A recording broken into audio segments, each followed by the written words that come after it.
welcome to the craft room. In today's video, I just want to loosen myself up. I have no idea what I'm going to be creating, but I know that I'm going to start on this piece of Deli paper, and I'm going to be using some Sharpie chisel tip markers to get started. So let's see what happens.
Now that this is dry, I think I'm going to go ahead and add some journaling. So I've brought in both a Sharpie Ultra Fine Point permanent marker and a Sharpie Fine Point, so one in blue and one in black. And I'm going to do some writing on here. My thought is eventually I'm going to be cutting this up, so the writing is going to get dispersed and won't stay together. So I'm just going to do some journaling. I might write in ways that are illegible, but it's just me getting my thoughts onto the paper, not necessarily for anybody else to read. So I'm going to go ahead and do some journaling with both of these pens.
And now I'm just going to add a touch of stamping. I'm going to bring in this Ranger Archival ink in Cornflower Blue, and this stamp that I created from some texture that I found actually on a sanding block, and I just molded this stamp. So I'm just going to ink up this stamp and just do a tiny bit of stamping onto our page. And I now would like to turn this into some tape, and I'm just trying to think if I want to go horizontally or vertically. I'm not quite sure, but I bought this double-sided tape at a Japanese dollar store, and it is double-sided tape, and it's probably about an inch thick or so. And so all I'm going to do is turn my sheet over and apply some tape to the back. And I like creating these tapes because they're really great for traveling.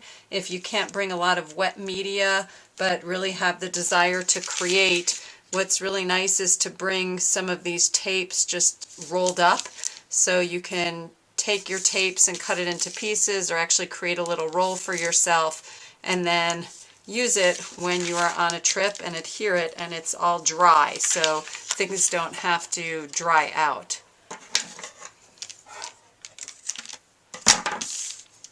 And so I could cover the entire back with these adhesive strips or just parts of it. And then what I could do is either use a paper cutter or just my scissors to cut this into these strips that I could then use in my art journal, on other canvases or pieces of art, incorporate them into collage. So a lot of things that you can do with these pieces of tape that you create.